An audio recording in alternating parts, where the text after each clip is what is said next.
his own self up in and then get corroded by an earthquake. But he was fun of him. Yes, that's what I'm talking about. There. King Gaslighter. Fuck that nigga. Yeah. Um. The only person I like absolutely hate. Yeah. Yeah. I hate that mother. Oh, I remember it all. Hate that mother. But no, I. Mm-mm. Let me tell you something. I commented on a friend of a mutual friend's post, and that Mm-hmm. motherfucker liked it. Ooh. The Well, hellfire down. not the. Hellfire. Um. Oh, anyway, first of all, hello, everyone. Hi. Welcome to episode 7 of the Misunderstood podcast with me, Brian Jeffrey. And I know you are used to seeing my other co host, my lovely Regina Gina G, but she had a very important issue that she needed to um take care of. And she sends her love and she will be back on the next one. And she cannot wait. And she has a lot to share. And I can't wait for her to share because it's actually pretty amazing, but also it's weird, but it's empowering. But of course, instead, I have a best friend, the one and only. Well, let me rephrase. Let me go back. I'm gonna give her a Shannon Sharp intro. She hails from Detroit. Up though.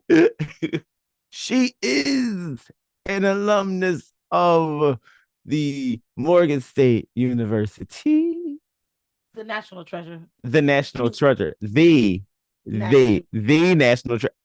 State Hello, University. right? It's in history. Write it down. Go Bears. And we just moved up in the ranks. Just letting y'all know. Morgan, we love thee. So tried, I told you. Yes, that's for all you. Yes. And what else? Oh, y'all know her for so many things.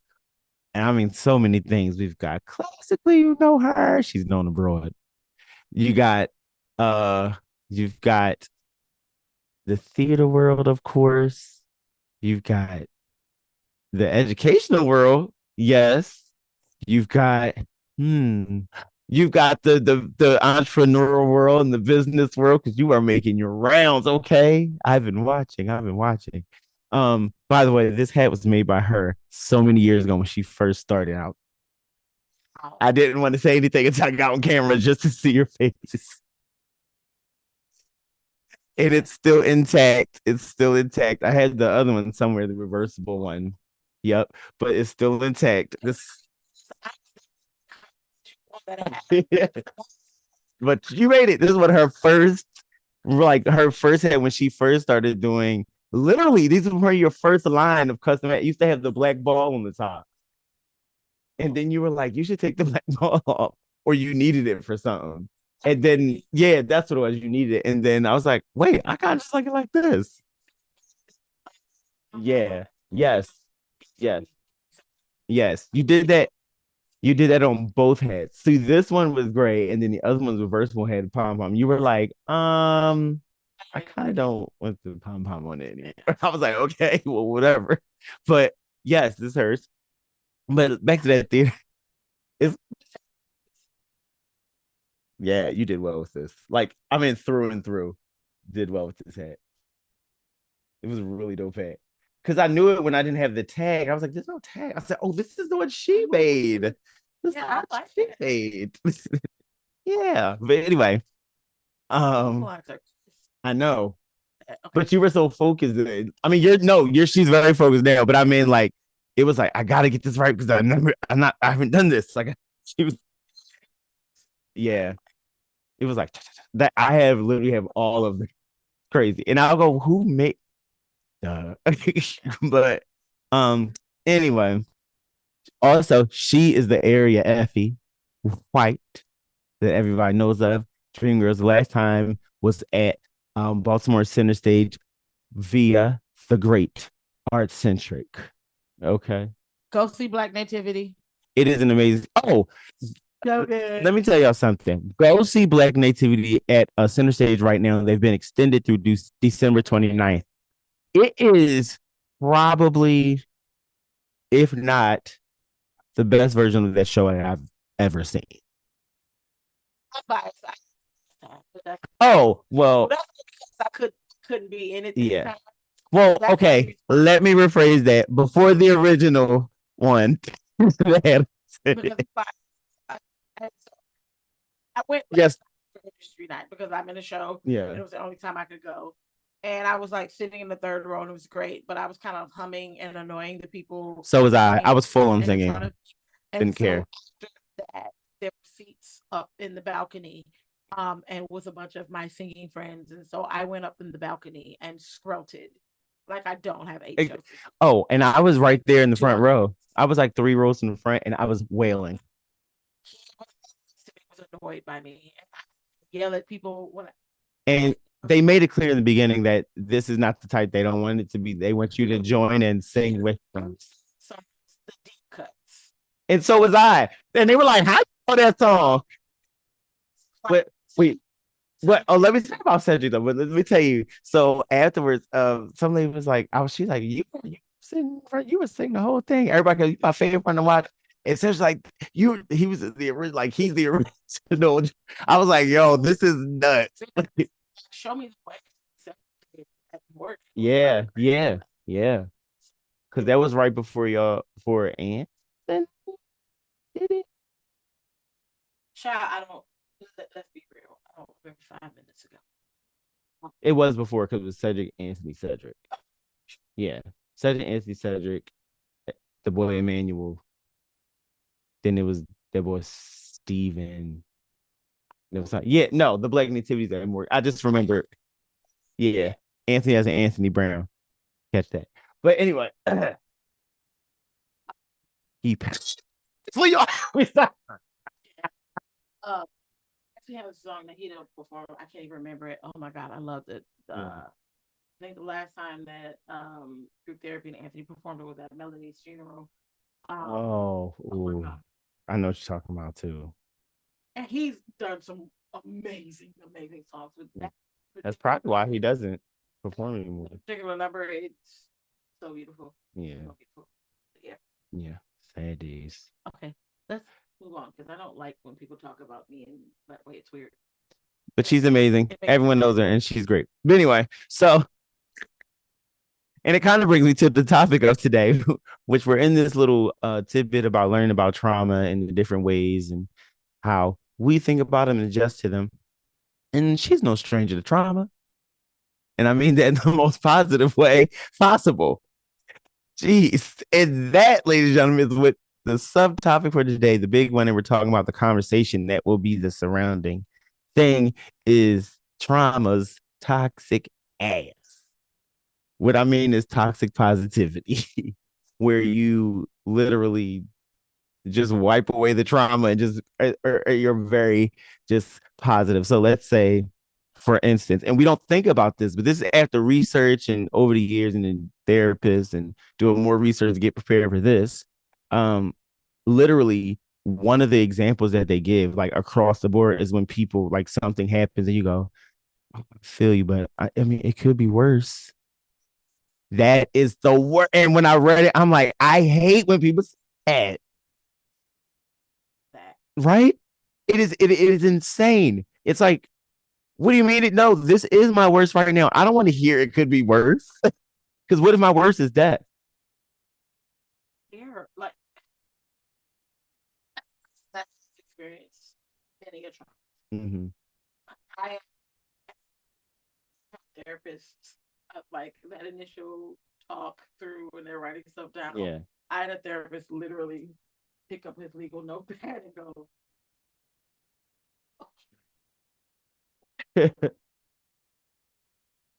"Ooh, get okay." How smile? Right. I'm telling you. Right. Well, things constantly or a million things on your mind. It's like, all right, cry, get upset, but I'm never the person to be like, oh well, the Lord would never put more on you than you could. Shut Right. It's like, there's always someone yeah. worse than you. Shut up. Like no one was. So to that, I'm going to say this before we continue because it is the ritual to start the show off with top of the show toast, and it's going to be centered around what we say. I'll start. You can finish the other half of it. For me, it's healing out loud. For me, is I don't, giving people. For me, I like to live my life to show that everything's not going to be perfect Mm. and that it's okay. It's okay to make mistakes. It's okay to be. Yeah, it's okay. It's just how you respond to when the trauma happens. Yes, it's okay. It's okay. I'm gonna write a song called "It's Okay." It's okay. Like I'm a like I could do millions of examples. Perimenopause is kicking my ass. The hot flashes. Oh, I went 3.5 months without a period. Great. I was like, yes, count down to 12. oh wow. Period came and I had it for 3 weeks. And then 2 weeks later, I'm back on my period again.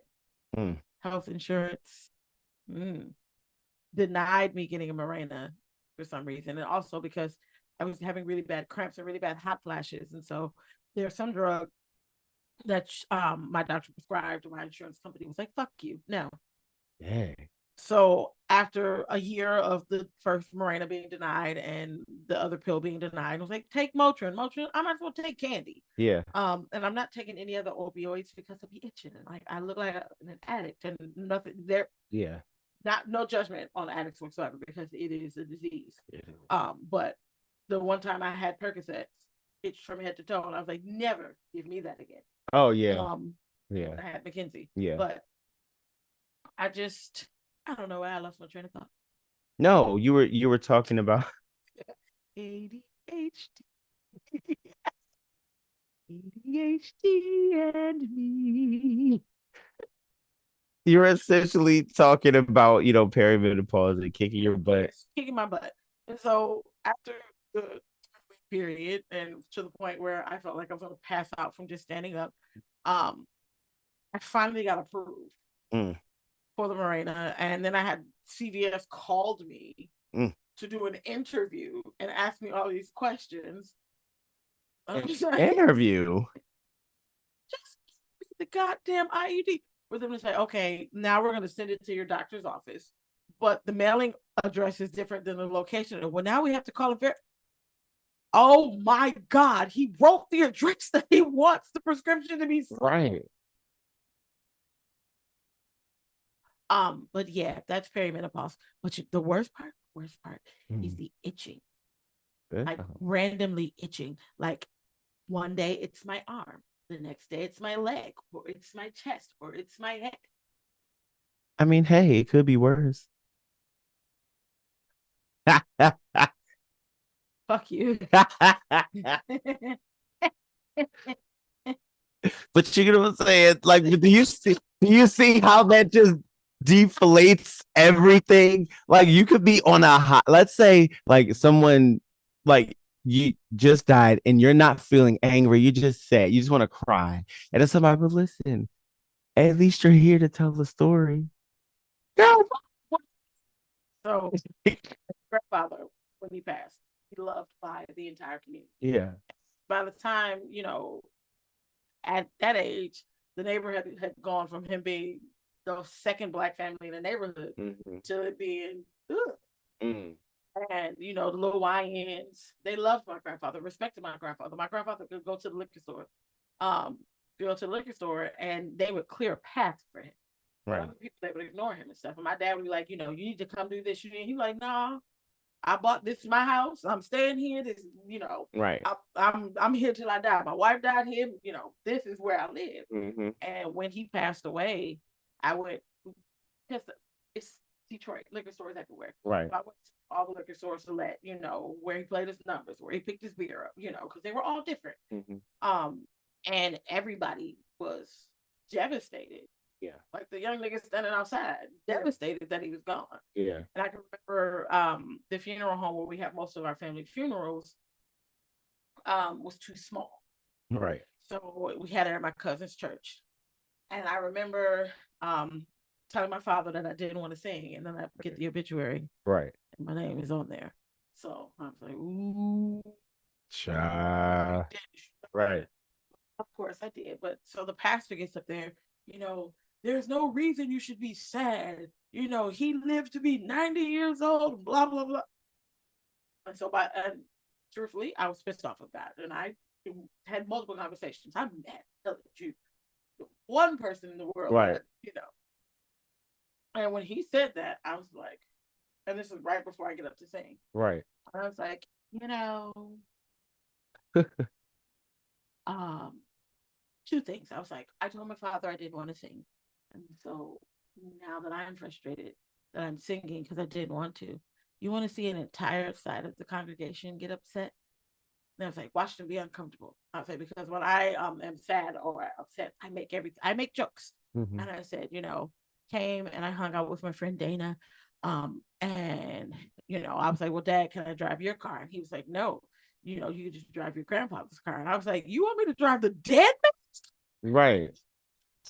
man's car? And like my entire family was just like rolling their eyes and grunting at me. And I was like, see, they're mad. And I was like, and then another thing, I was like, don't tell me not to be upset. I was like, the one person in the world who I've always felt 100% comfortable with being the weirdo that I am, that took up for me no matter what, to no matter who it was. Mm-hmm. He did not play about me. It was my best friend. Right. And I don't care how he could have been 969 years old. Right. And I was pissed. Right. And I said it right. And then I said, and I tell you the truth, I am angry at God. I am mad. I am pissed off. And I tell him every day that I'm pissed off, and often, multiple times a day, right in the pulpit of the Baptist church. You know they wanted to snatch me out of there. But they couldn't. They could. But don't tell me that. And that's the thing. So on that same lines, and then I'm gonna tell you this, then I have a question. There when my father passed, when my father passed, there was my little cousin, my dad died September 8th. My little cousin was born September 2nd. And which was great. It was we all held. My dad held him. Everything was like, yeah, because he was this cute little, gorgeous little, chunky little thing. Yeah, his son looks just like as a child. It's the weirdest thing. But when my dad passed, one of my family, not my family, it was one of the people in the church. I'm not gonna say their name, but I still remember this. It's in my church. They said to me, they said, oh, it's okay. Don't, not don't say like, oh, don't be sad. Listen, think about it this way. He God made room for took your father on so you can make room for another life. So your little cousin was the one that, I was like, I never forgot that. I said, hold up. Way I would have crashed out. Yeah, I did like, but at that time, because I was still going through what they later told me I had was the first bit of this I had bipolar. They told me that in my teens. I learned about depression around 11, and then it kind of snowballed from there. So I was very like, because I was very pent up. So I'm like, and they always had on like my report cards and stuff like that, where like all the teachers, even one teacher wrote down a countdown message that feel better, because apparently I was it was like I am now. Sorry. And it's like I didn't know what I was doing. Like I don't even remember until they're like, you don't remember doing da da da da da. I'm like, no, I remember saying this. I remember saying this, and then that's all I remember. And I remember y'all telling me to sit down. I'm like, what? Why me? You know what I mean? So, and when that comment happened, it just further put me into the like you trying to make. I felt two things. I felt a hatred that I shouldn't have felt, and I didn't know what it was because I never hated anyone. At least I didn't think I did, and I was never surrounded by that. You know what I'm saying? Even when my birth mother like left, all this other stuff, my mom, my dad's mom, she never ever exuded hate. It was always like that, just dumb. But she never was like, Yes, I did. I did. I was. I was looking like you better not say anything. I was looking. I was looking hard like I was like, Lord, she gonna say something. I was trying to brace myself with my file cabinet. Like, what can I save it with? but but she never exuded hate. Like it was just very not, not to us. We got older, whatever. But it's just it, I was like, I didn't know what hate was. So that comment which I know now was hate. I'm like towards my own family because of what you said. It's like, so you're telling me this is as a child, you're telling me he killed my dad. This is how, I'm from South Philly, inner city kids. Like I'm seeing this stuff, killed my dad to bring him in here. And I'm supposed to be like, yay. But it was something, and I'll never forget. I will never forget. My dad had I'll say it was about 2, 3 years after he died. And I'll never forget. He came to me in the dream, or I guess it was a dream. Maybe I was awake. I don't know, but I saw him. And he just covered me, pretty much just told me, like, chill out, Rockhead. That's what he used to call me. And then he would be like, he was like, he's like, I'm good. Like, it's good. And I just was like, okay. And I was afraid to go. I was afraid. I ain't gonna lie. I heard it. I was like, I don't know what this. I was like, all right, sir. So like it was. I was afraid of the dark anyway. So that really. So I thought I saw him everywhere. I was like, yeah, because I was like, even like, but now I like talk out loud. If I feel like some type of presence, I know it's somebody I know. Like I know. I'm like, all right now, not tonight. Like come talk to me later. I'm tired. Or if they talk to me, I'll talk back. Like, what do you want? What do you want? So it's a weird thing when people do that, and that's a toxic positivity that falls under there. So the question I have for you is, what do you think is the cause of that? Like, why do people resort to that? I think that's more harmful than just being nasty. Think of it twofold. I think that it is very harmful for people that are hurt because of the way that our freedom has been set up now. We're not free to do whatever, but we have more space to exist as humans, to have natural human emotions. I think for our safety for the longest time, we had to keep everything bottled up and pinned up. And so that, I mean, it's a system of patriarchy and, white lack, because it's white inadequacy is what white supremacy really is. It's a feeling of being inadequate. But I think it was safe. Yeah. And we had to survive. So it was a survival instinct that doesn't really have a place in our society. Mm. And I, so funny you said the thing about the suppression thing. That thing was like ding ding ding ding because um the funny part, it feels like two things or one things for certain that the through line. Well, I'm gonna say it in two parts. First part is that suppression comes with is like a PTSS for post traumatic slave syndrome, or if you want to be PTSD for those who want to put in that term.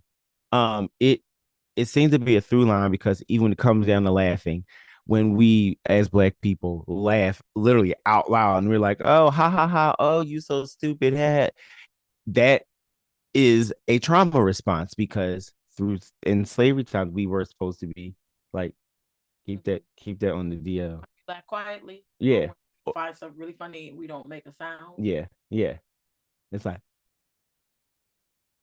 and it's like, right, it's like, It, you know, what I mean? And it sucks. And then the other thought that I had from what you said is that suppression seems to me, and this is, I'll say, pan ethnic, like no matter who you are, um, there seems to be a through line that suppression is literally the basis of depression. And the reason why, because if you think about all of these different things. Somebody who was a soldier, right? And if they suppress, they don't really like to talk about. Somebody who was raped, we wait years and years and years and years and years before they say anything. They've been quiet, and they say, "I said I was quiet for like 30 years because," or somebody that's been abused, somebody that has an abusive husband or something. They don't normally say something. You just know if you know. So it's like it seems like that literally is probably one of the, well, I'll say one of the baselines of depression and a lot of other mental illnesses. Secrecy. Yeah, secrecy. Yeah, Secrecy. It is why I've always taught my kids to, you know, don't whispering. No, right. I don't. We don't whisper. An adult should never whisper to you Yeah, or tell you to keep a absolutely secret. not. To tell you to keep a secret Mm-hmm. from your parents, Right. another parent. Or another, right. A parent shouldn't tell a kid to keep a secret from their parent. Yeah, it's already predatorish. Like, It's, or it's why, I taught them vagina, penis, like we yeah. want the real thing, like Mm-hmm.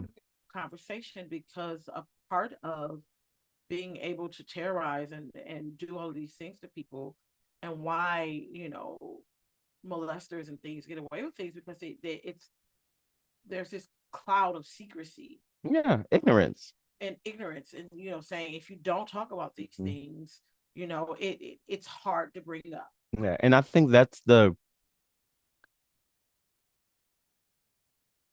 and I hate saying this because this is not me playing devil's advocate. It's just hindsight looking at things when it came to the whole being enslaved. I think one of the things that was holding us back was ignorance, and not ignorance like we're dumb, like we don't know anything, but we're in this place that we don't know, and you're telling us this is what it is, and we're like, Well, I think uh, the brutality of slavery in the United States, um, and it was all brutal. Like, yeah, the transatlantic slave trade was all it brutal. was Like what happened terrible. on the Isle of Hispaniola, Jamaica, It's terrible. Honduras, I mean, we, Brazil, all of these places. yeah, Um, the biggest difference is that they were, and I can't say 100% because like I haven't done a deep dive in slavery in other places, but they're allowed to have a culture.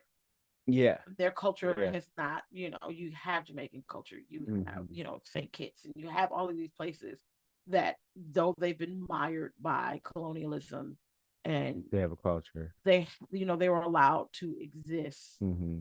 and um not taken away from that in any of that at all. But they were allowed to exist. Our culture is constantly Challenged, challenged, stolen, appropriated. appropriated, erased. We're constantly told that we don't have a culture, um, and that we don't know where we come from. And I'm like, I know where I come Right. It's like I know exactly where I from. I come know from. exactly. Like, I but the brutality of slavery in the United States was that and just slavery and white supremacy in general, it tries to eradicate every sense of belonging, of being, Mm. and just pulling the rug from up under us constantly. Oh yeah, yeah, yeah, yeah. And whenever I hear people saying, "Oh, well, we need to pull ourselves up by our bootstraps, or we need to stop Oh, making we ain't got no excuses." boots sometimes. Yeah, but nobody pulls themselves up by their bootstraps. Yeah, that's It's ridiculous. basically you know someone and they put the word in. Like, Only person I know pulls themselves up by their bootstrap, no offense, is someone who who is paralyzed from the waist down. when this was you're able to. No, I'm saying that's the only person because like literally, I don't mean that in that way. But what I'm saying is like it I just think it's not something that we know about. Like if But nobody, because nobody can do it. right. Oh, looks like a flower. Were you near flowers? Oh, Looks like one of those buds that be on the flowers. You know how the flowers with the thingies like a lily or something. oh, great. Is that why I'm itching? Probably. Perimenopause. Um, I think that um we have been constantly told that we have to pull ourselves up by our bootstraps. We have to do better, but every time we do, 1985 move bombed. Yeah. Tulsa, Oklahoma, or just flooding drugs into the streets, We could do or anything. Or this. two medical institutions here in Baltimore, Maryland that I will not name, because I don't want to be sued. Right. Allowed bought up properties in East Baltimore and Mm-hmm. moved single mothers with kids in to test medicine for lead paint poisoning. Yeah. And they pay out millions And still are. And still are. every I still can't believe that. quietly. That is crazy. Not the scheme. And then Dollars. you have what's the name? I mean, just have a lot of things. Like I just feel like, and y'all may not agree, black people, you may or may not. I just feel like us as a culture, no matter what level of money you're in, us as a culture, we're still very, what I like to say, we're still catching up. I don't say we're behind, but we're still catching up because okay, good. Okay. I didn't know if I was the only one that felt that way. I was just like, I felt so bad. I'm like, we are so behind. That's by design, though. It's just Yeah. because of lack of trying. Yeah. Oh, every time we get to the goalpost or get anywhere near it, We get knocked back down. Yeah. And it's the the Great Migration. I mean, granted, it was like in the 40s, but it started.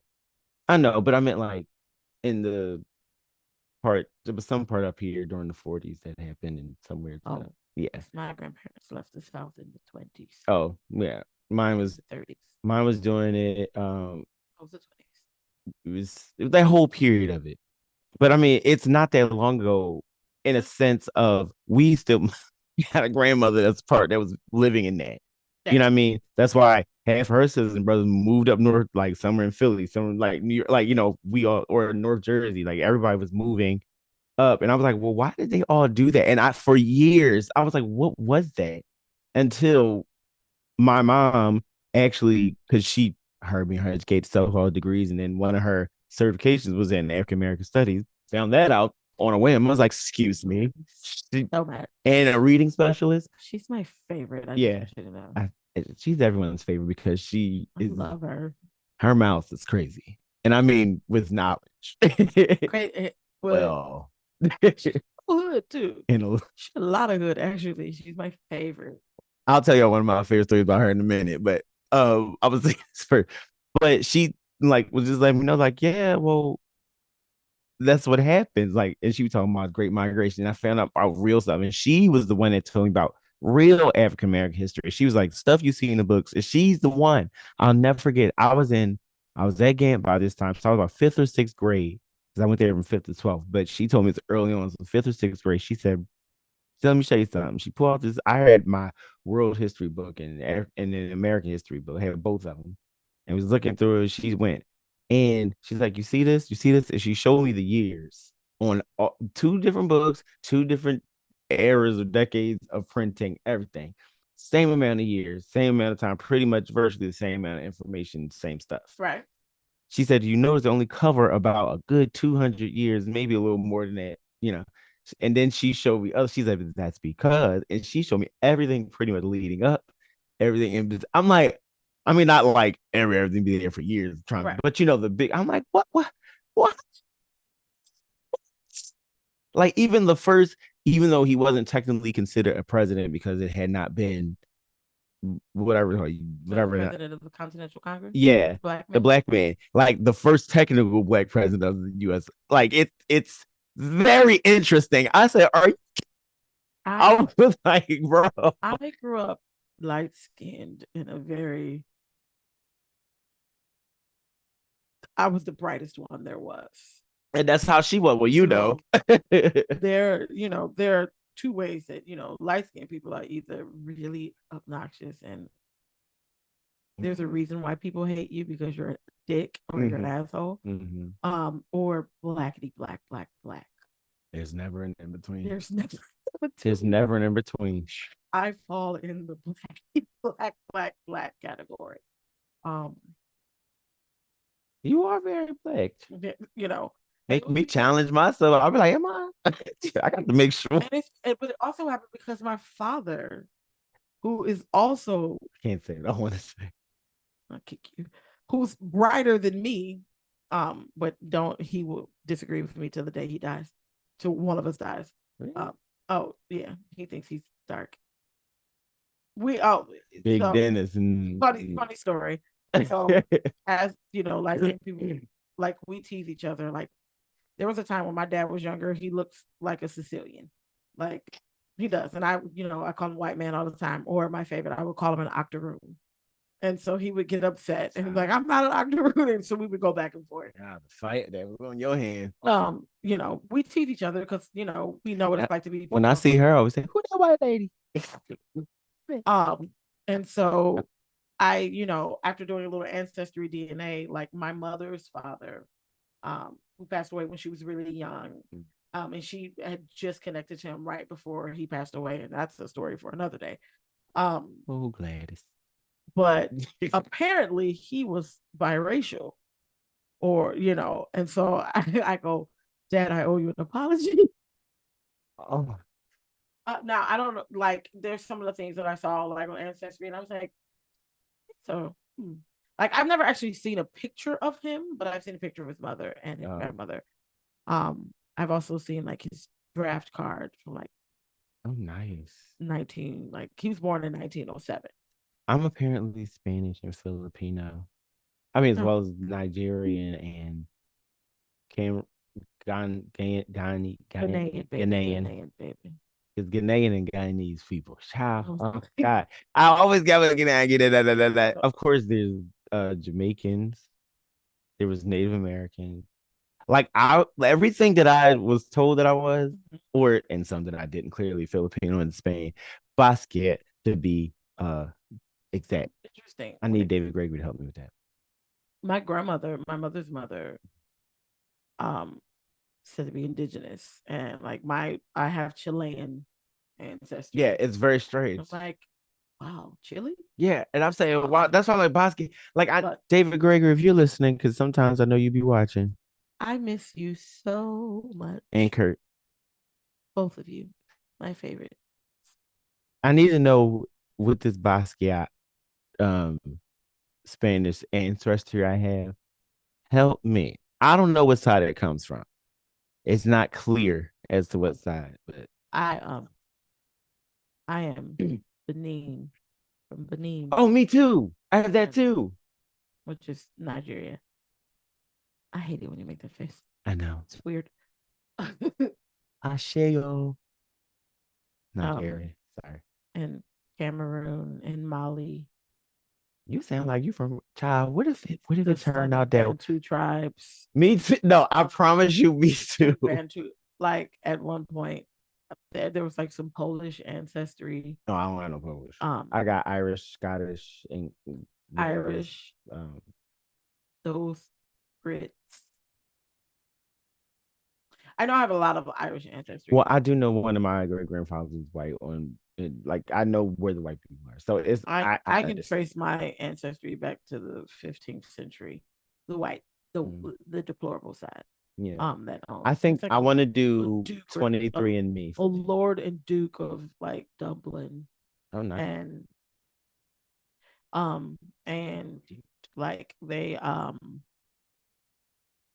he owned one of my deplorable ancestors was a bodyguard to uh George Washington during the Revolutionary War. Oh, And they owned land all around the Cherokee Nation, Georgia, Maryland, Virginia. that's why you're so drawn here. Maybe. Well, I had my fourth great grandmother um lived in the Ninth Ward in Baltimore as well as the 13th Ward. So like Pigtown. Mm-hmm. And when I say lived, was enslaved. Yeah, Pigtown, yeah. around here actually.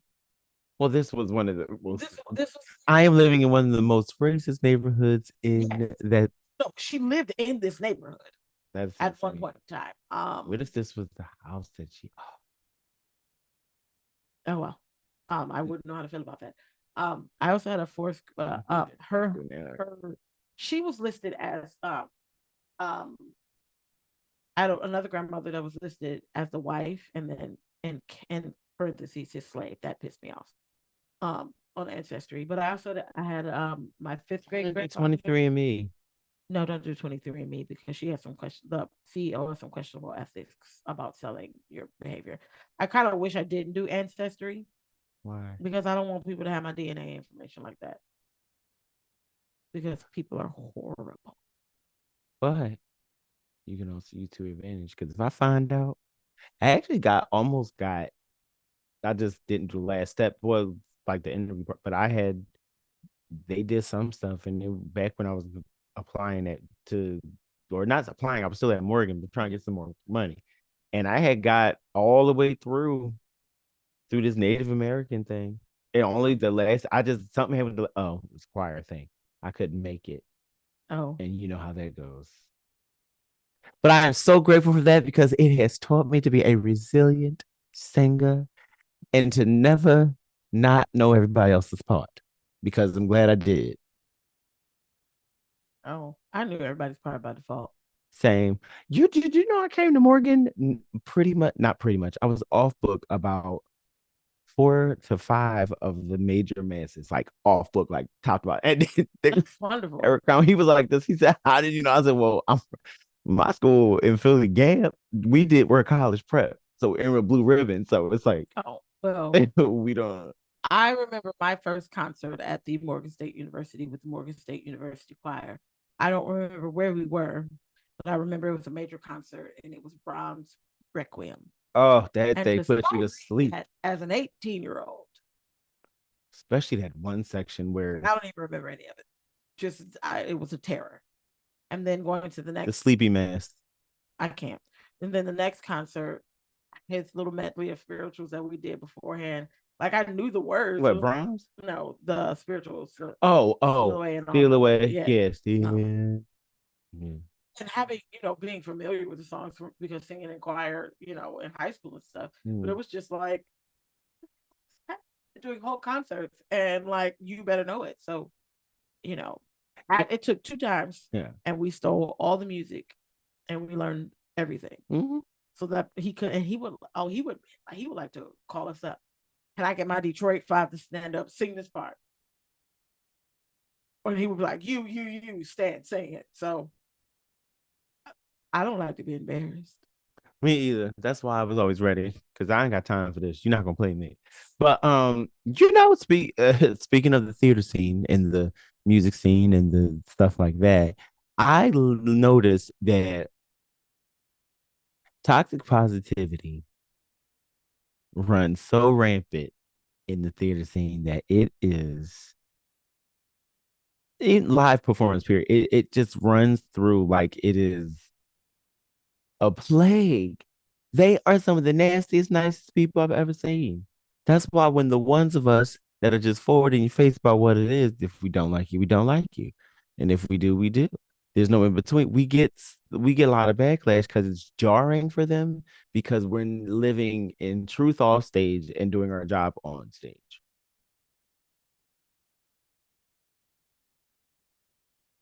There's your door. Mm-hmm. Is it that hard? it is. Because existing as a black woman, a fat black woman in theater. No, I wasn't going to laugh, but the way you said that was very nice. It was like, yes, okay. Um, it's exhausting. Yeah, yeah. Like I've had experiences where white people can be mediocre. They can come, they cannot sing, they can be backstage, they can literally get high backstage. Right. Nothing happens. They, You are telling the truth because I just thought about something. Or get drunk. You can do whatever. Get drunk. The minute I make a mistake or what seems to be a mistake, it's like, well, Crystal, you did X, Y, and Z. Or I had an instance where a show where I kept getting this erroneous note. Mm. It just wasn't true. And come to find out that a member of the crew had anxiety, which I'm not knocking that. I have anxiety. I get panic attacks all the time. I don't push them off on other people. Um, was uncomfortable with the timing because it made them anxious. And so I'm getting this note, and I'm like, that's not true. And finally, stage managers go, well, I hear this is what happened. Is that true? Passive aggressive. I be direct. No, that's not what happened. Well, this is what they're saying. I don't care. Like it got to the point because like the fifth time of getting this note and it not being true, it's annoying. Mm-hmm. It my ver yeah, I know what you're talking about because I went through that. But So much. I know. We're black. We're not BIPOC or No. POC. We're black. Black. We hate it actually. All of us. We hate as a collective. And I can say, as a collective, we hate being called BIPOC. We are black. And we have our own set of issues that are exclusive to black people. Yes, we're and not sharing. I'm not. But as black people, we get put on the back burner because other people are there. And I am glad other people are getting their shine. But I'm black. Yeah. I'm not BIPOC. I'm not people of color. I don't want to share nobody else's struggles. I got enough of my own. I'm black, blackity, black. Listen. And yeah, but it's on that with that toxic positivity. There was a show I was doing that was it's a very well-known show. It was a well-known movie. It was great, and I played a couple of the feature role, but one in particular, people really loved this particular. I got nominated for an award for it. Like it was crazy. And there was a young person, or I'm not sure what they identified as, but there was someone, this person, and they were there was a number which was my number. Okay, let me. I had a couple numbers, but this was like this was my first big number in the show. This was like my number. And it was like, I'm singing, I'm leading, this is me. I'm literally controlling, like to the point that the choreographer, she gave little things, but she was like, have your way, because I know, Brian, I know what you do. Please do it. And I was like, okay, so literally it was my number. And this thing decides to make a fuss when we are about the show is the next day or 2 days later. And we're in the middle of, he's making the thing about this show, where he's like, okay, and it was the day before opening, I think, about them wearing dashikis because it is culture appropriation and it's racist towards black people. Now, I want you to understand this. This person was not black at all. At all. Speaking up for me. So then I had to give, and I said nothing. They kept coming. They said, Brian, is this, to the point that they had these people, these poor people at this theater tiptoeing around me, and I didn't know what was happening because it never happened when I was in the room. It always happened when I was not there. So it's like someone's trying to speak for me. So then they came like, Brian, well, I'm so sorry. I'm like, what's wrong? And they're like, what was the dashiki thing? And da, da, da. Now, mind you, they said, oh my God, I said, it's a shirt. And they were like, wait, so that you didn't? I said, I don't care about that. I said, isn't the costumer black? Like blackity black? Like this was his life, literally? And they were like, yeah. I said, well, what did he say? Apparently, the person who made this complaint told the costumer, who is 100% black, okay, real, going to tell him that he's ashamed of who he is because he's a. And so it took me to be like, I said, okay, I gathered everyone from the artistic director down to the box office person. I said, everyone come into the room. I said, I said, I want everyone in the room before rehearsal. He said, who? And I named everybody. Everyone was there. And I told house manager, everybody. And I gave I said the dashiki in regards to black people in the 70s and Woodstock, I said it was a sign of uniformity and unity that we gave to y'all to invite you and to show peace because the arts and music and all the things was about what we were trying to do. That's why Jimi Hendrix was doing what he was doing. And I said there was a whole movement of people for that. It was from us. And I said, you cannot cultural appropriate something if we invited you into the picnic, hun. This is not your voice. And I said, speaking up for me is doing exactly what you are talking about. I got a voice. I don't need somebody that hails from the mountain of Caucasus with all the Caucasian intent that they can get to tell me how I should feel about a damn shirt that I'm well aware of the history, but it's the shirt that probably came from Amazon. It was printed. It's not even handmade. It's like I need y'all to stop speaking up for it. We got it. Trust me. We've got it. Stop inviting people to the cookout picnic. Listen, I gave my last ticket away to my last family member that's white. I don't have any tickets to give out. And she got it because she's married into fan and she's lovely and she's, you know, and she. I'm not. It don't matter. I'm not inviting no more people inside. It's full. They are full over here. Because and I feel like not even inviting all kinfolk because as illustrious earlier, Neil Hurston said all skinfolk ain't kinfolk. And this is and I feel like toxic positivity has carried through the black. Now I'm talking about us black people through us as well, because it's doing that because we use it as a defense mechanism to people who are black like this and not like this. And I don't mean really black. I mean because what? I'm always defending. You know. But before you say, because I think I know what you're gonna say. Before you say it, it's only because we want this. Some of us want this acceptance by the other side of the fence, and that. Mm-hmm. I'm okay. Pick me. Okay. Okay. Yeah.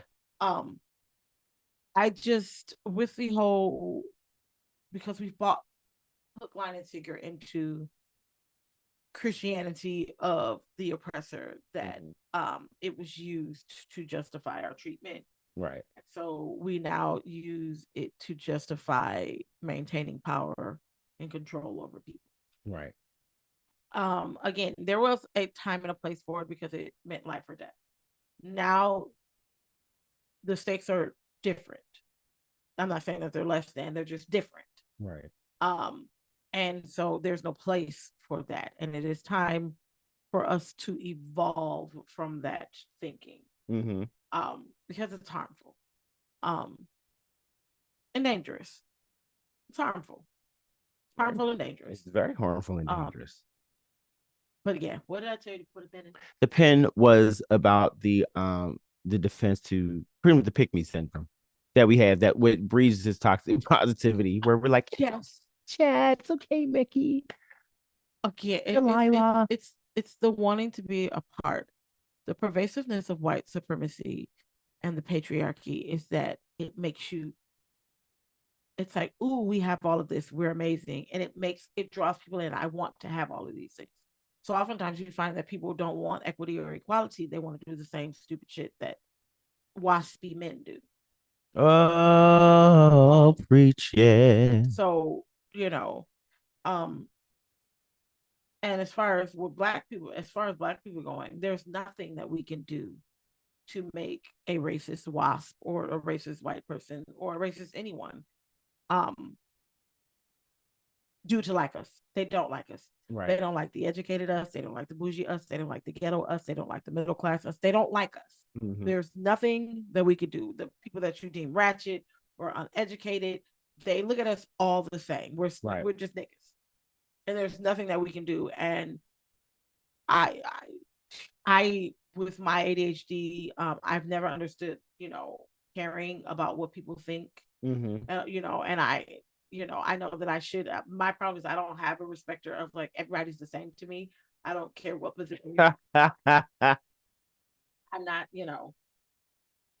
I'm not a, I'm not a, Oh yeah, I'm looking at. I'm not a respecter of titles and jobs. Like I, I don't, I couldn't care less. If I could care less, I would try, but I don't. And so they don't like us.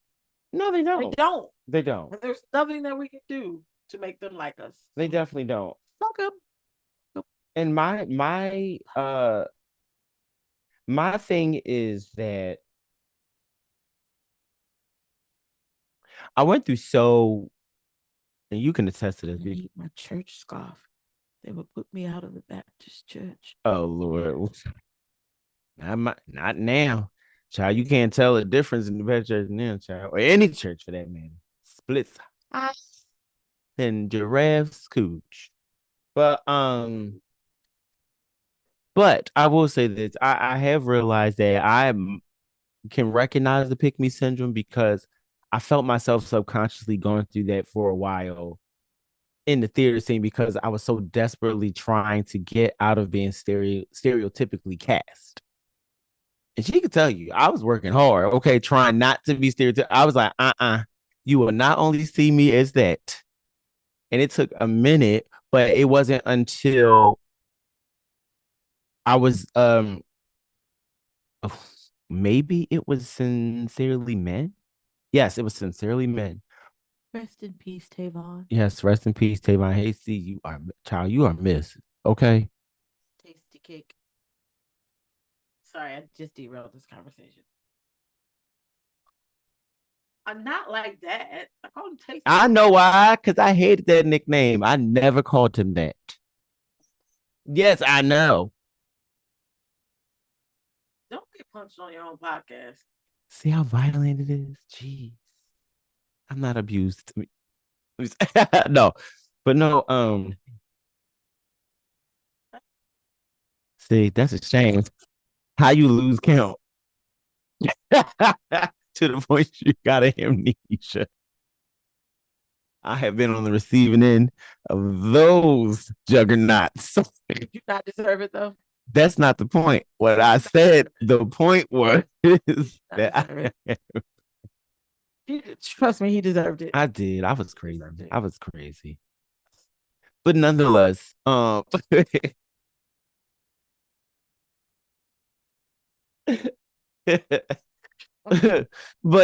no, I worked hard, and it wasn't until Sincerely Men where actually it was you. I'll tell you exactly who it was. It was you. It was Drea Albert. It was Dawn and Tyrone Chapman, and it was Tyronda Marshall. It was somebody. I feel like it was the Queen. I think it was the Queen. It was the other one. That was many years ago. But literally all of them, she was the one that stood out the most because she don't ever say nothing. Well, at that time, she didn't say nothing like this because she was very she was a lovely gay man, I tell you. Stop calling but she she pulled me up and she's like, I want to tell you something. And tears was coming down. I'm like, wow, what's happening here? In my defense, I do not remember this conversation. We were in where was it Garrison? Yes. Garrison, yeah. Yes, Garrison High School. And we weren't going to be using the space. And it was on the side of that little auditorium. You came out the double door and it was right there on the side of the door. It's like where the theater part was. And it was still on the inside. And she said to me, she was like, finally, she was like, I see it. She's like, you are a star. And I was like, oh, thank you. She was like, no, I want you to look at me. And I was like, because she never, listen, I mean, tears. I was like, hold on, what did I do? And she was like, what you did on this, she was like, you literally were that. She was like, you are a star. She was like, and don't ever, and she said, and you better not ever, ever, ever let anybody or anything tell you otherwise, or I'm gonna kick your ass myself. That's literally what she said. And I was like, Again, okay. I know this probably happened because It did. Your hair was straight and everything. talks through me Yeah. to people, and I just there, and people always come back. Back in 1914, You do. pulled me to the side on my darkest day, and you provided a light. And I just feel like I don't know what the hell. She knows. I'm telling y'all, there is three people. There, no, not three. There are five. There are people I can name everybody because it's not gonna take them long. That somehow know when I'm going through something. It is her, another one named Kelly, another one named Shayla, another one named Cayman, another one named Tyran. I don't know where they be or how they, but they will hit me up right when I was, and they be like, her, she'll be like, "What up, Hope? What up, no?" Shayla called me, and she be like, "Hello, what's wrong with you?" And then Kelly will call me. She be like, so I guess you didn't get my call. I know you see this phone ring. The funny thing is that we check it, the three of us, Kelly, Shayla, and I, we check in. Have you talked to that nigga Brian? Kelly don't use the N word though. Me and Shayla do. Yeah. Have you Brian? And so then we determine that because whatever it depends on his moods, who he talks to, when he gets in his moods, and so whatever he needs from his friends, that's the friend that he will talk. I've been better this time around. I have. Okay, I'll chop your breast off. that's rude. Um, but as long as one of us talks to him, I feel then we know that he's fine. So we just check in. Have you tried? But oh yeah, I talked to him the other day, or one of us. And then when none of us have talked to him, that is when we go, where the fuck are you? Yeah. Because we fell out because he disappeared and he answered none of my calls for like a year and a half. And so I cussed him every chance I got. Oh, I mean every day almost. Chance I Sometimes 2 or 3 times. to the point where I unfriended him on all of my social medias, and every time someone brought up, I don't care. But the funny thing is, somebody brought you up at Toby's one day, and I was like, and then somebody went to say something to like co-sign with me, and I was like, hold on, right? Don't do that. And they were like, what? But you, I said, that's my fucking friend, right? Yeah, that bitch is not my friend. I said, but things that I'm saying to him right now, I've said to his face and more. Therefore, that's my friend. Therefore, that's my friend. I was so mad at you. It's like I know everybody. I was so. He was there. Kevin was mad. So like I would have put my hands on you for real. Like I haven't seen you. And at the time, I would have let you. I'd have like, child, I don't got. Well, that's because your favorite person was responsible for all of that. So I told you I didn't like that nigga from Jump Street. You did, and you did. Usually I don't say anything. You don't. Usually I let the stuff play out and be like, I knew he was whack from the beginning. I told your ass from Jump Street. Yeah. To leave that motherfucker alone. No lies. No lies. It's never wrong when it comes to my friends. It's always wrong when it comes to me. But it's never wrong when it The problem is it don't be wrong when it comes to her. The problem is she be like, I feel like he's not right. At the same time, he's cute. So she knows it. She just won't do it. She be right. She be right. That's right. I said she be right. Sometimes I indulge. Right. Yeah. Like it does. It's just that we are so America is trash. It is a dialect of English. Yeah. It's a dialect of English. And there are rules to that shit. That's why when white people try to do it, they sound stupid. Yeah. And if I hear there's a discussion in my dressing room about Gen A slang and how it sounds stupid. And I was like, it sounds stupid because you got these white kids trying to use AAVE and they don't know what they're doing. Yeah. I was like, that's why it sounds stupid. And they were like, huh? I was like, it's African American vernacular English. Yeah. And because they're not following the rules, it sounds dumb. But there are rules to this I shit. keep telling people, y'all like to call it Ebonics. Ebonics is just a broke down form of AAVE. It's another dialect of English. Yeah. It's It's just like Yoruba, but Pigeon. Pigeon is like the sub of that. Oh, pot, right, exactly. It's Which why I used Jamaicans and Irish folk, when you listen to them, they sound the same. yeah. Or when you listen to a nigga from Baltimore and some white person from Wales. And lower, what's the It's lower Birmingham, especially Birmingham. Oof. It's like if you Which Birmingham is one of my favorite places. you're like, oh, that sounds exactly the same. Yeah. And that's what and that's the point that none of this that's going on here is new. It's going on everywhere. Like we look at people just because she's prominent right now. We'll take somebody like Cynthia Erivo. Y'all are and I finally like after So anti-black American, it bothers me. I don't think she is anymore. She never apologized for it. Really? Yeah. And here's the thing. She did. I didn't see that part. And here's the thing. They got me out here. They got me out here defending her. Because here's the thing. Because she's at the end of the day, she's still black. She's still black. I don't care what it is. But she said no, the thing is people are pretty much trying to put her on this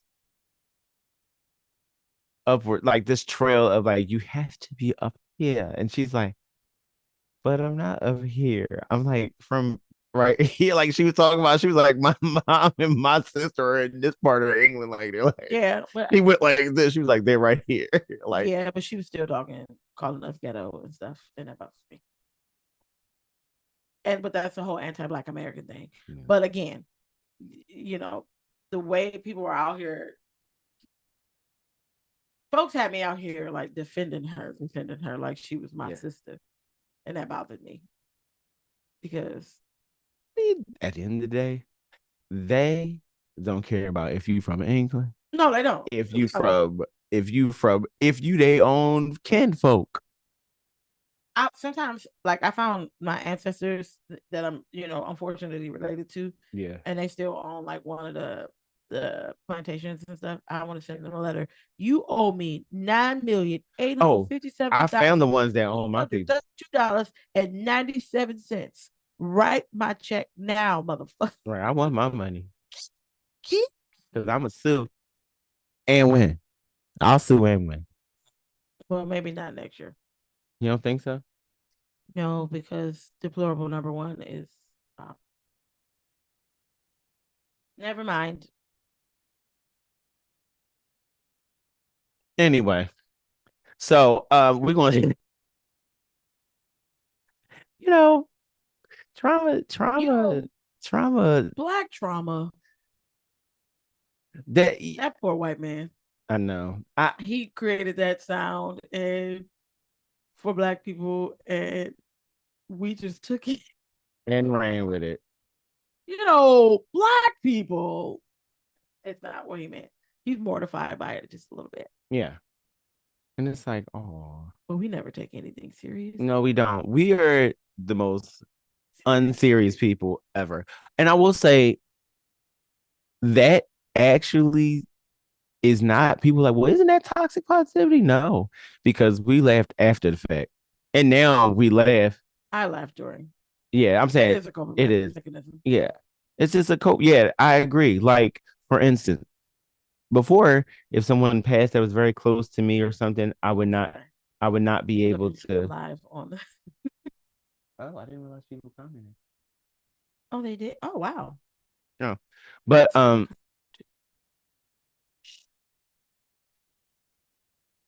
ahead, keep going. Oh, but I realized that the coping mechanism and laughing during stuff, I learned to do that after a while because I didn't do that when I was younger. You know what I mean? I didn't do that when I was younger. Like I would just be upset or mad. Like if somebody died, like, oh, I'm in the corner, I'm scratching and dribbling on stuff, or I don't doing something outlandish. But then when I got older and I started just thinking back and looking at my life and realizing, and after studying, going to college and stuff like that, and you realize that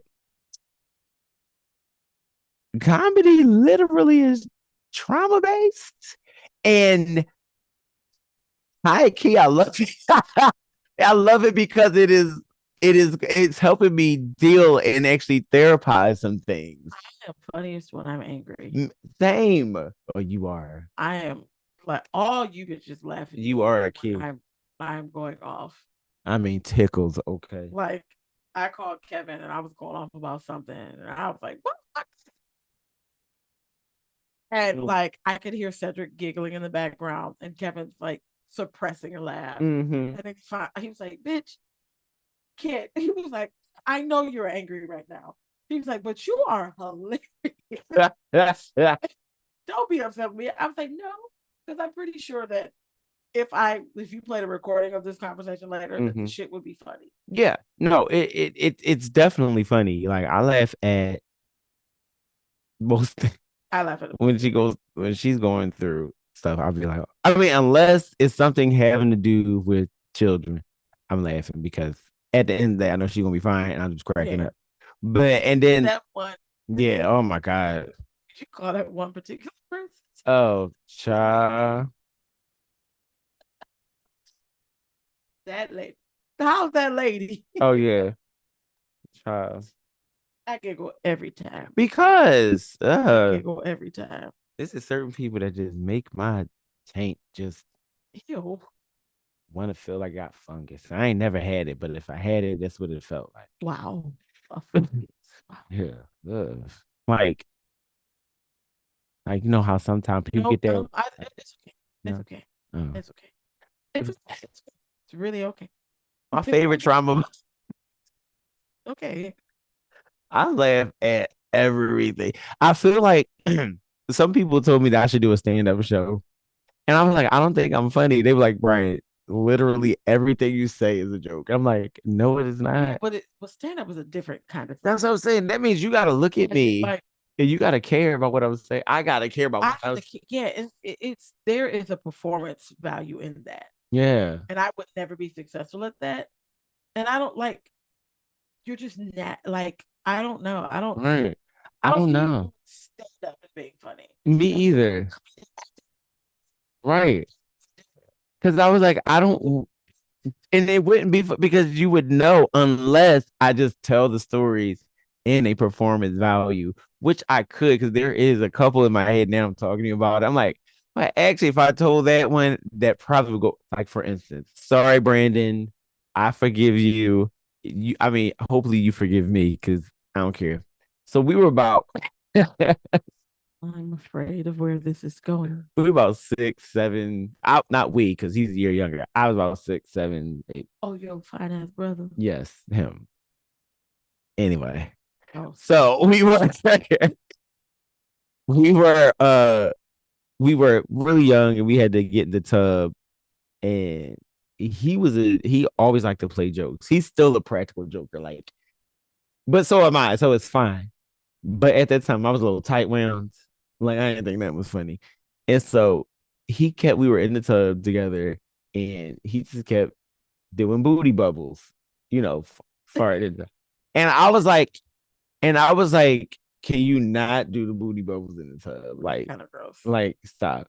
So he kept doing it. Then finally he did it again. And he was like, and he didn't say anything. And I was like, this is so nasty.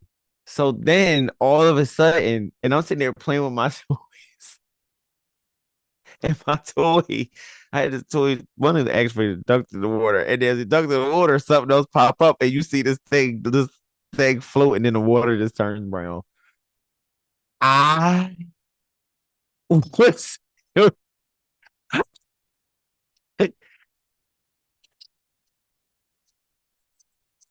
this. I mean, it looked like brown suit with two boys in it and a turd. And I felt like so that's why to this day I cannot get in the tub without taking a shower. It is the worst thing. Like, and I got to take a shower before, bath, shower after. I can't because it's going to make me feel like there's like even if I'm not like even just the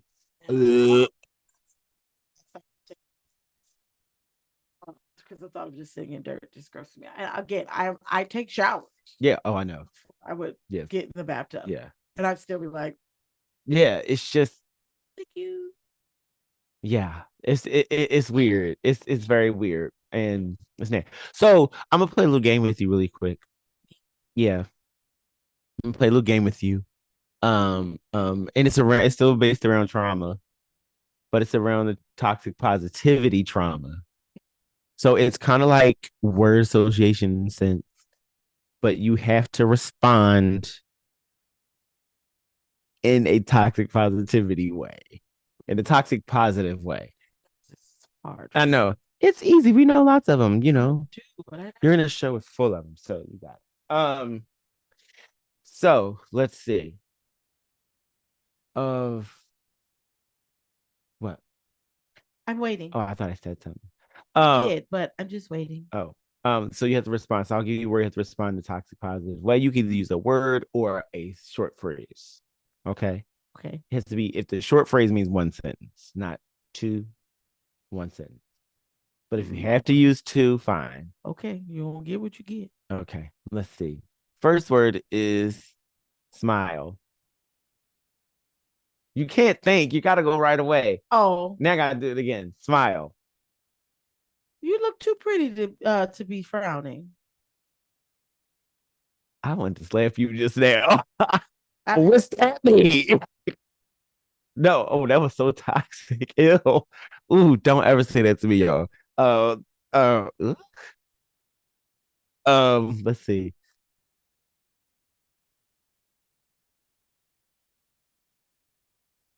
Coffee. what? Um, drink some. It'll make you feel better. That's so that's very tough. Like, no, it won't. My mother just died. It's like Drink some coffee. it'll make It'll you make you feel better. will it snap. They did that with liquor all the time.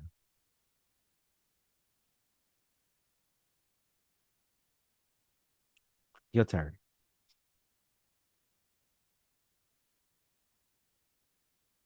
Can I give you a phrase or it has to be one word? Either or, it's fine.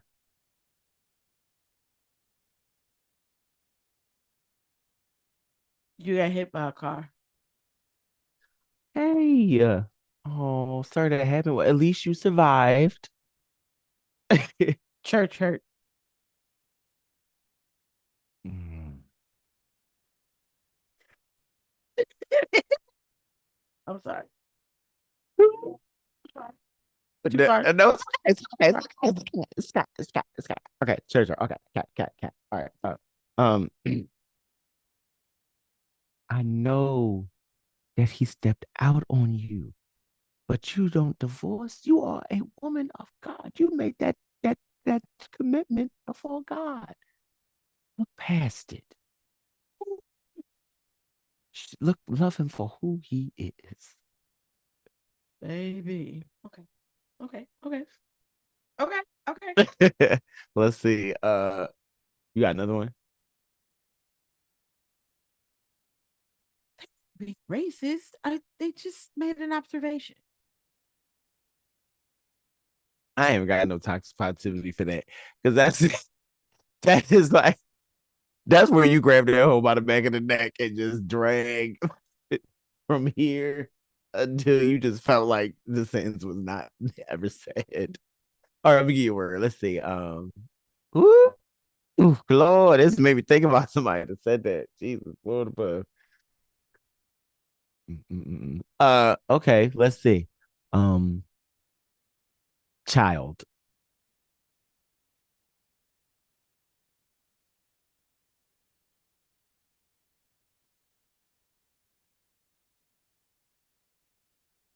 Ah, hold on, child. had a few that just rushed through my brain.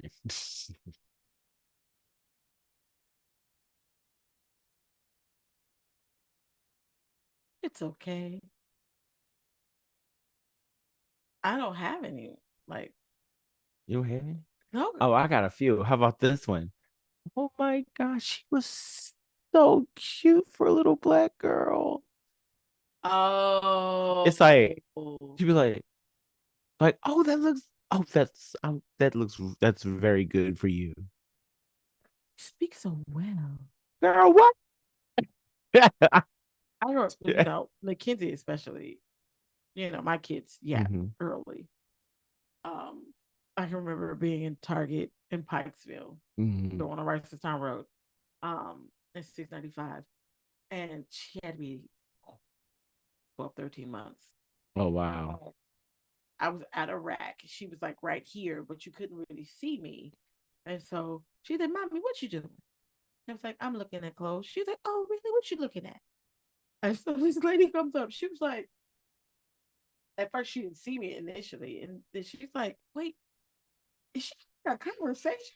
I'm like, Yeah. And she goes, Oh, she's 13. I'm like 13 months or whatever. Yeah. What? I'm like, and I knew it was coming from because she's so young. And Yeah. Yeah, but I was somebody say to me that you're well spoken. yeah. They weren't white. They were, and I was like, don't. I was like, never, never, never, never say that to me. And the thing is, it's yeah, I was like, don't, never tell me that I'm well spoken. yeah. So well spoken. I was like, it is triggering to me. I just Shocked that I'm smart. I hate when they say, "Oh my God, you did, and you spoke so well," and it's like, why did that even have to be brought up? Like, did you expect me not to? Because I have, I got the perfect score in the SAT on the English part. Don't try me. Well, true. Half of them don't even know the word they're using, or they or using the wrong way. To use cattywampus in a sentence the other day. I was How excited. did you get to use that? They're just door decorating contest. So they were decorating one of the dressing rooms, decorating another door because it's kind of like a tag your it. Yeah, yeah, And she was like, "Yeah, I'm gonna put this sign here, kind of like this." And I was like, "What do you want this?" Because it was kind of like in the corner of the door. And I was like, "You're gonna put that want this?" And I was so excited. It's one of my favorite I words. know. I was like, why have you found a way to use it? You know, a word that I actually, I get excited when I get to use it. I don't get to use it very often where it comes up. the holiday time is the time to use. Murder of crows. When Oh I wait, yeah, I remember this. it's like, because I say it like You do. I'm obsessed with that phrase. I'm Yeah, obsessed with Turner phrases like that. yeah. And the fact that I got to use, I was like, there was a murder of crows outside my window. You're right. Fact, excited. Yeah, I See, do see like what I words did like there? that. See what I did there? Yeah, crazy. This is what I did with. But Cake I got dictionary. to use. Oh, look, I love those words. One of my favorite words these days is coalesce and commiserate. Commiserating, because I saw something that, oh, they were sitting there and they were commiserating. People were like, what's that? Shooting the shit. Shooting the shit, and I loved it because I got to say it, and they said, and it was someone who was not black that asked, what does that mean? And I said, I think my favorite. I talk like a 90-year-old man. Yeah, my grandfather was my best friend growing up. you So forgot I think one adjective. This one, I'm a woman yes, but that or likes yes, men. and ex.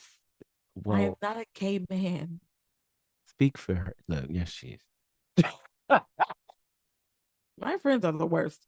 Um, With friends like these, who needs enemies? That's why we kick them out. but Jiminy Cricket Don't get me started. That's one of my favorites. is I one will of my cry. favorite.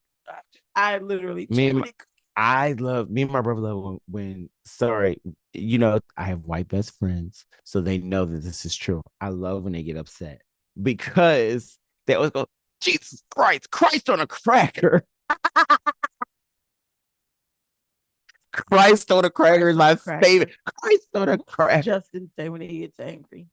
God, jeez. Oh, you gotta be kidding me. But I use Jiminy Cricket. So. Jiminy Cricket. I love what's the I go sugar honey. Oh yeah, sugar honey, iced tea. But I say sugar tea, honey, and ice is what because. Oh, okay. Because I'm Negro. Yeah, that's fine. That's What's my mom's? My mom goes, not my mom's. What's some other ones they say? They go, oh, for Pete's sake, oh, for Christ's sake. They just say anything for crying out loud. Or you got a lot of nerve, buddy. Listen here, pal. Oh yeah? Oh yeah, I got something to tell you. I know what I oh yeah. Like, geez. Oh.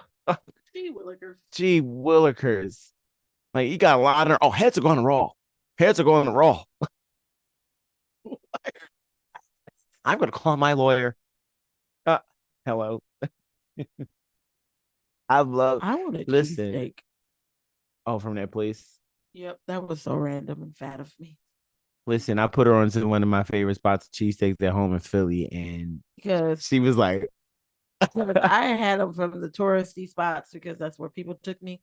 And I told her not to. I could get a better cheesesteak in Baltimore. A few months ago. I have been changed for good. Yes, because I knew, yeah. I have been changed. See, she want to be alto so bad. You start, you are not an alto. You are a boy, Damon. I am an alto. So, wait, I was about to say something. I couldn't remember. I give my all for your love tonight.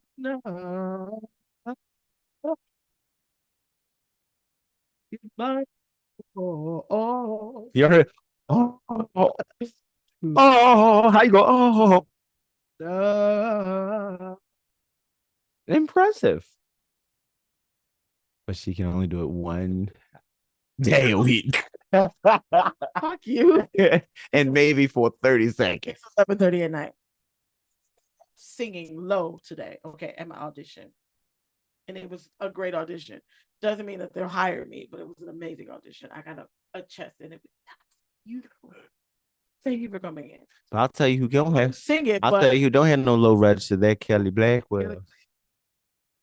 That heifer can't sing middle C. She gonna kill us if she's still listening.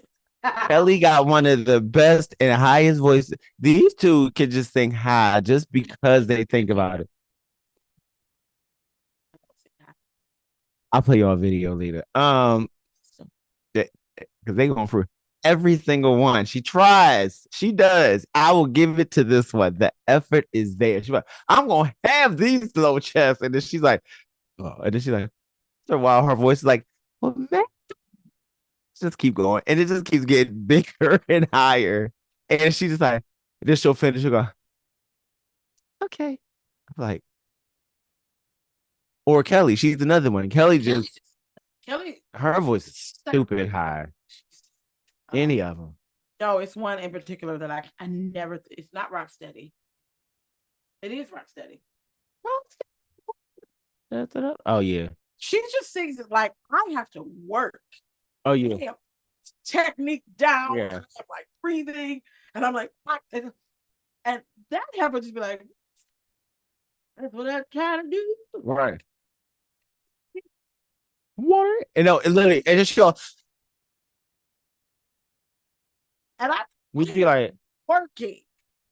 And we just look at her like songs that of course that I can sing without having like that. Like that was like she just like There is a I have the audio. I know the clip is somewhere, but I definitely have the audio of her and Mary Patton, formerly known as Mary Searcy, um, singing "Fool Fall in Love" from Smoky Joe's Cafe. I wasn't allowed to be in that show. I know, because you would look like Deb. Um, but You tried it. and no, the way that cast was set up, it was like I understood at that point. I hated it, but But I ended up being in. I always auditioned for the show in Baltimore, but ended up being in Columbia. yeah, and something else. But you know, whatever. But they sang this song. First of all, Mary's another high singing just because Yeah. she's another one that Mary actually says she wants to be Effie. She wants to be really we're like we all like you're never going to be that. And she is determined. Okay. Yes, and she can sing it down, but she's just not Effie. But Kelly, this thing, what they were singing Full Fall in Love, and the way she was at the top of this just up here. Who options up? Kelly options up.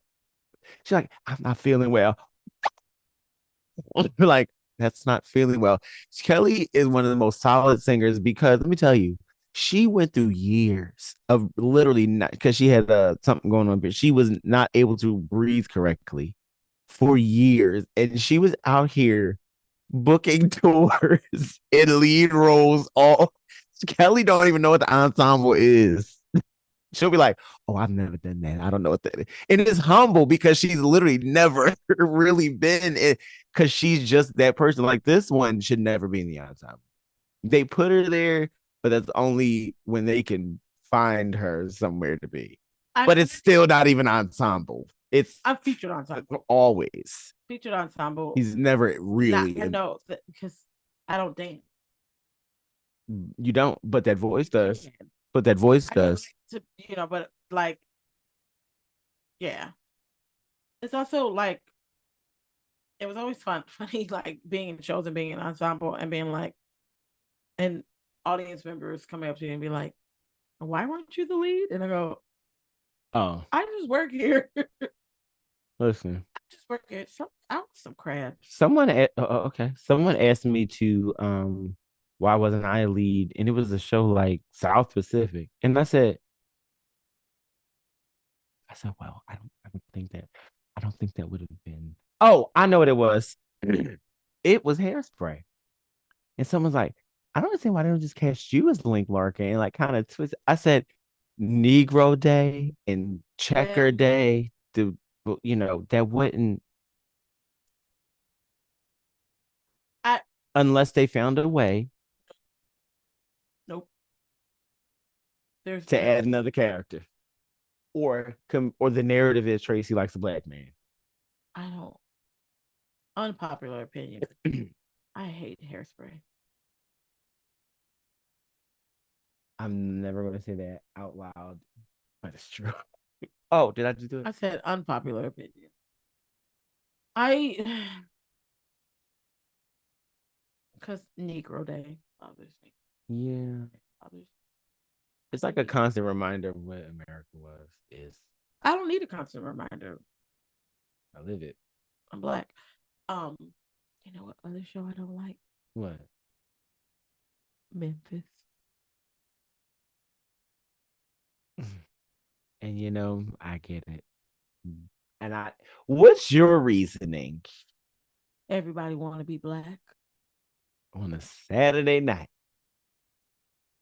Everybody wanna be black. Everybody wants to be black. That's the song. Oh, everybody wants to be black on a Saturday night. I cannot tell you how much. Listen. So in Big Fish, there's a song called I forgot what it's called, but it's called "There's Going to Be a Hanging Tonight," and it's usually done with all white people. But back then that's something that's what they did. So me being the first black professional, Edward Boone, I went in to be like this. No, didn't even get a chance to even rehearse it or Take it out. Don't even care. Don't even care. Don't even know what the song. I know what the song says, but don't even care to sing it. Don't care to rehearse it. Don't care to play the recording, the rehearsal. Take it out. Not even. I said, and the director was like, already on it. Great. Perfect. Because let me tell you what's not happening. That. But I'm gonna say this, guys. It was a lovely time with my dear Crystal. I'm not saying her nickname because that's none of your business. Don't say it. I wasn't saying Oh, nothing. okay. They don't need to know that. But no, it was a great time with her talking about trauma bonding and then divulging other stuff. I did it a little bit differently today because we didn't have Regina, and we'll probably do continue this particular topic because I would love to hear her opinion on it, of course, and the other stuff.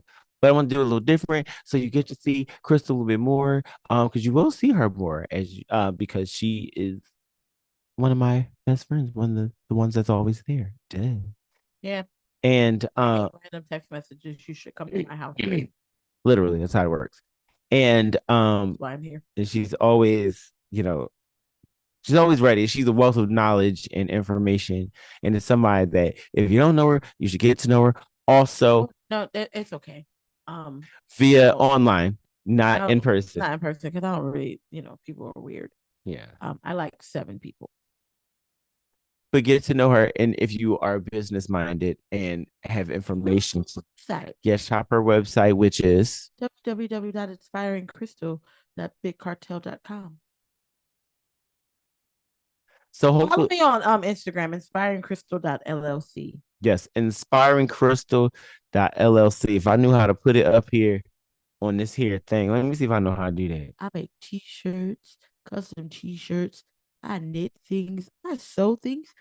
In fact, the dress that I had on at the last podcast, I made myself. I make coats. She sure does. Things. I don't know how to put this thing up here. I don't either. Um, maybe I'll put it in the chat. Yeah, there we go. I'll put it in the chat so y'all can see it. Wait, oh no, it told me that I can't do that right now. All writing is well, whatever. They can kiss my behind. I can't. They can because I'm not about to sit here and play with these people. Anyway, go to everything inspiring crystal. Also, I will put it in my bio on Instagram. I'll put her link to her shop. I'll also put it down in the comments. Hmm. Oh, there it is. And if I knew how to work this thing, I'm still, look, I'm grassroots. And if you got something to say about how it's going, you be an overhead and give me some money. Okay. If you want to give me some money. Okay, I'm not gonna say what the first thing came to my mind. So I was gonna say something. I don't need no glucose guardians now. Not glucose guardians. But seriously, if you are interested in giving to the brand to help get things up, I have a couple next steps I want to do. I need your help. Hit me up on the Cash App, BeeJaydee, or you can Zell me at Brian Jeffrey Daniels at gmail.com or Brian Jeffrey One Love at gmail.com. They both work. And always go to Apple and stream my song WAC. Not just Apple, I'm sorry. All your digital things. Yes, all of them. WAC, it's a fun song. Definitely Red Lights in the Basement. Also for Blue Christmas, which is December 21st. If you haven't known, I will be releasing the interlude to my upcoming EP. Why quotations? No, that's why I say upcoming EP. I just like doing that. It reminds me of somebody doing that. Upcoming EP. That's what they always say. That's like the phrase. My upcoming EP. But no, my upcoming EP. And it's the interlude, and the interlude's called The Epiphany, and it's being released on Blue Christmas because Blue Christmas is a holiday that started in Western Christian traditions, but now the world takes it on, and it's a day where people gather around those who have lost somebody or have gone through like something traumatic, like a breakup or lost their job or something. And they help them find joy on that day and the holidays before the big Christmas day to spend with their own particular family. So the song Epiphany is about having that revelation of when there's somebody or something that's no longer serving you, and you had to make that hard decision sometime during the holiday to let that thing go or that person go, let it go. And sometimes it'll suck. And that starts my final message, to let it go.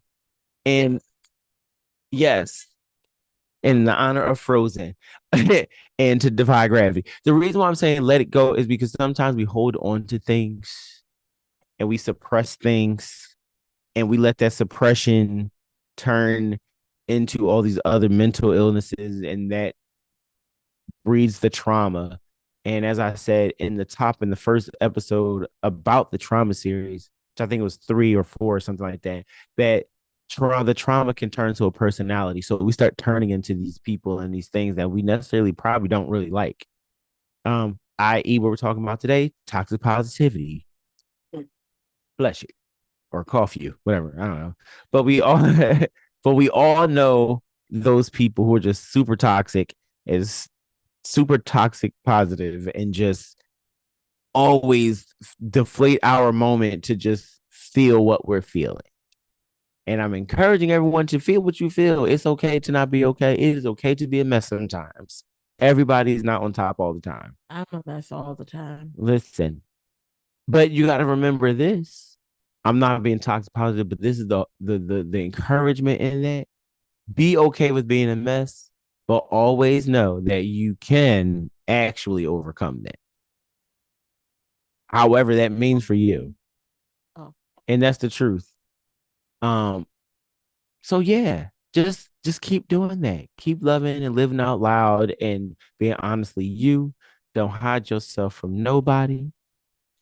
And just stay lifted and just keep being legendary. Okay. Don't just live, exist, like be more. When you leave here, I want people to say, that was somebody I was so glad to know. Not, hey, they were that old, but I don't really know that much about them. You know what I mean? Don't be that person, because you have a greater legacy than what you give yourself credit for sometimes. I'm a witness. Um, so yeah, so I'm about to get off here. We about to get off here, and I'm about to go end my night. And the way I end my night, she's about to go see my niece, who's just like me. And any last words from you before I? You're worthy. You're Uh, enough. yes, You're enough. yes. Never let someone else make you feel like you're not enough.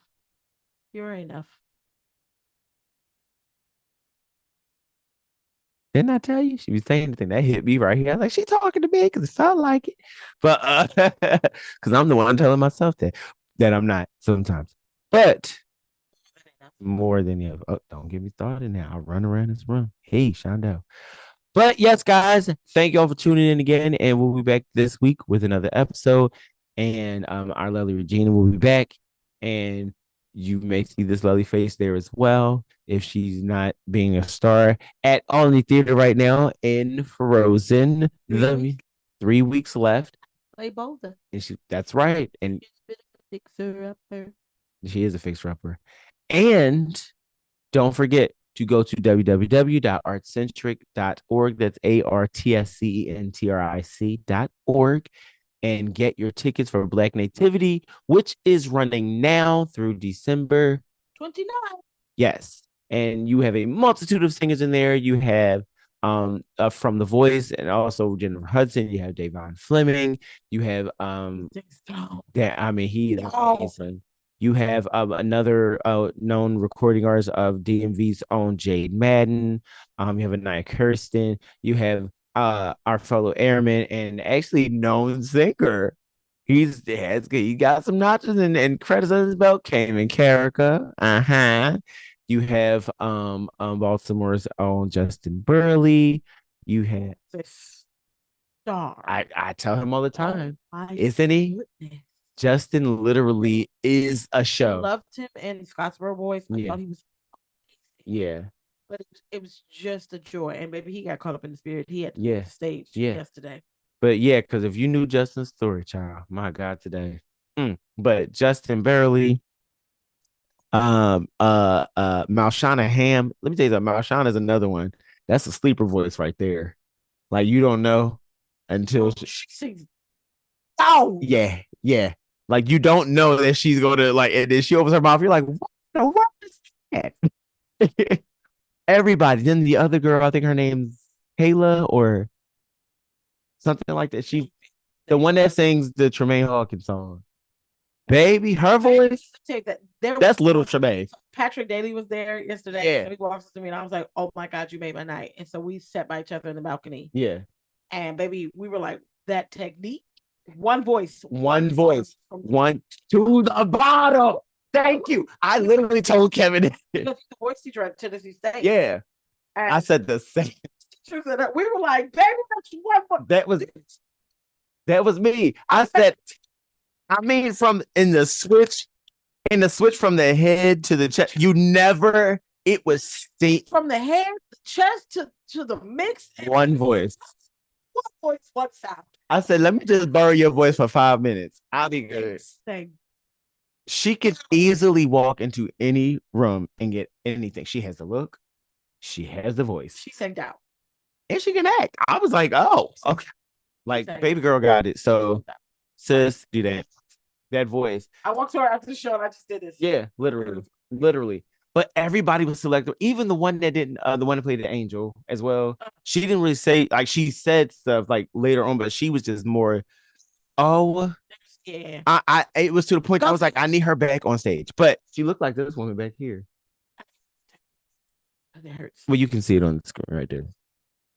Right? Like very beautiful, very regal. So I'm gonna let y'all know. Go to Art Citric and get those 6 Black Nativity, or go to Baltimore Center Stage as well. Because got about 2 weeks. 2 weeks left till December 29th. Get there 3 weeks.